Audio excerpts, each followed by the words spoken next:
जब यक्ष ने देखा कि युधिष्ठिर महाराज ने उनके सारे प्रश्नों का उत्तर दे दिया है, यक्ष ने पूछा युधिष्ठिर से, आपने मेरे सारे प्रश्नों का उत्तर दे दिया, मैं आपके एक किसी भाई को जिंदा कर सकता हूं, आप बोलो आप किसे जिंदा करना है। युधिष्ठिर महाराज ने पाट करके उत्तर दिया, मैं नकुल को, जो कि एक साल वृक्ष के समान ऊंचा है, बहुत ही विस्तारित जिसका देह है, जिसकी सुंदरता स्वर्गलोकों में भी अनमैच्ड है, उसको मैं जीवित करना चाहता हूं। वो यक्ष आश्चर्य का रूप से देखने लगे, अरे आप जानते हो कि आगे जाकर के आपको युद्ध करना है, तो उसमें आपके भीम को मांग सकते थे, अर्जुन को मांग सकते थे, आपने नकुल को क्यों बांधा। तब युधिष्ठिर महाराज कहने लगे, देखिए आपके लिए ये सारी चीजें महत्वपूर्ण होगी, लेकिन मेरे लिए धर्म, सत्य और न्याय का आश्रय यही सबसे महत्वपूर्ण है।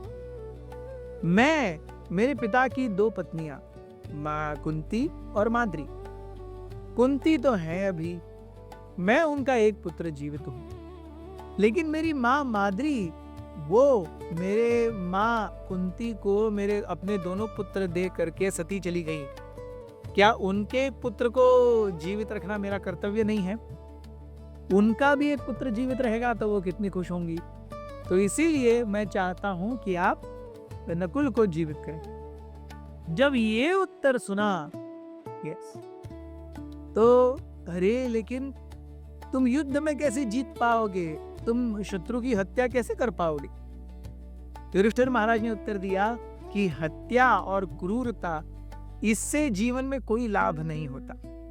व्यक्ति जब धर्म, सत्य के मार्ग पर चलता है, तपस्या करता है, तब वो सही चीज है जीवन में। वो यक्ष इतने खुश हो गए युधिष्ठिर महाराज के उत्तरों से, उन्होंने कहा कि तुम्हारे इन उत्तरों के एवज में मैं तुम्हारे चारों भाइयों को जिंदा कर देता हूं। ये लो। चारों भाई जैसे बहुत लंबी गहरी नींद से उठे हों, जागे, जम्हाई ली, उन्होंने देखा क्या हो रहा है, और उसके बाद वो देखे युधिष्ठिर महाराज वहां पर हैं।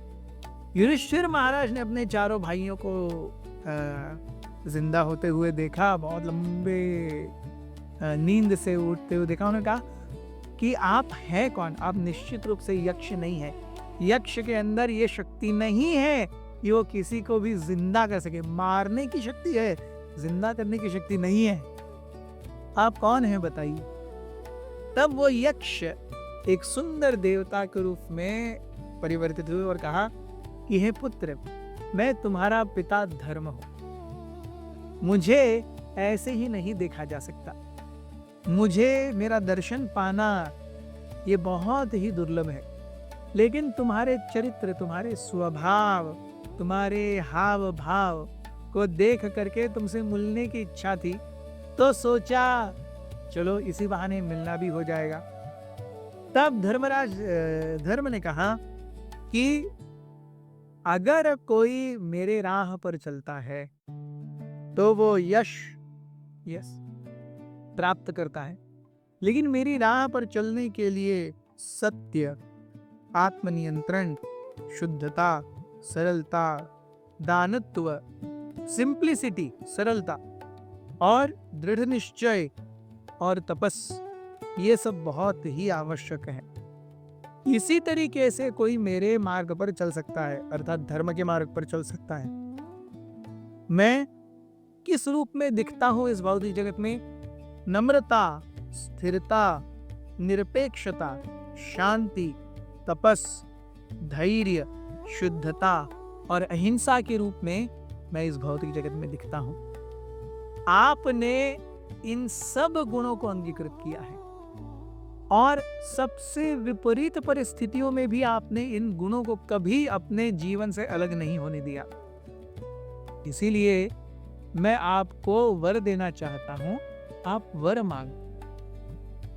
तब धर्मराज ने कहा, ठीक है, अगर ऐसा है तो मैं आपसे ये मांगता हूं कि अब हमारे 12 वर्ष खत्म होने को हैं, अज्ञातवास शुरू होने को है, तो कृपया हमारा अज्ञातवास ऐसे हो कि कोई हमें पकड़ न पाए।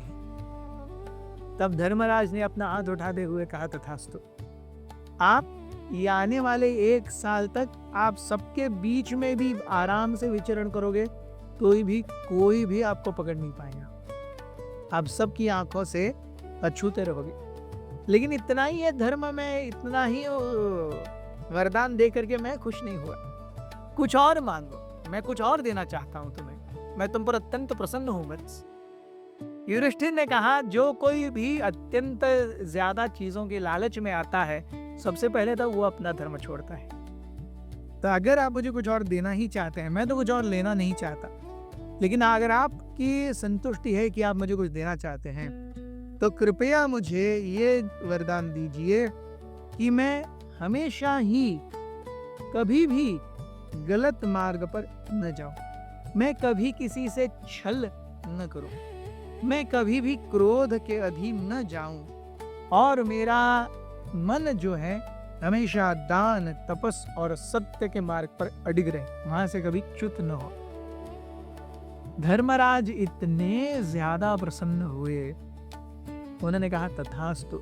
ये सारे गुण तुम में पहले ही हैं, ऐसा नहीं कि तुम्हें ये चाहिए, लेकिन फिर से इनको मांग करके तुमने धर्म की एक बहुत ही अलग दृष्टि बनाई है अपने आप में। जब तक भगवान कृष्ण का नाम रहेगा, तब तक उनसे आपका भी नाम जोड़ा जाता रहेगा।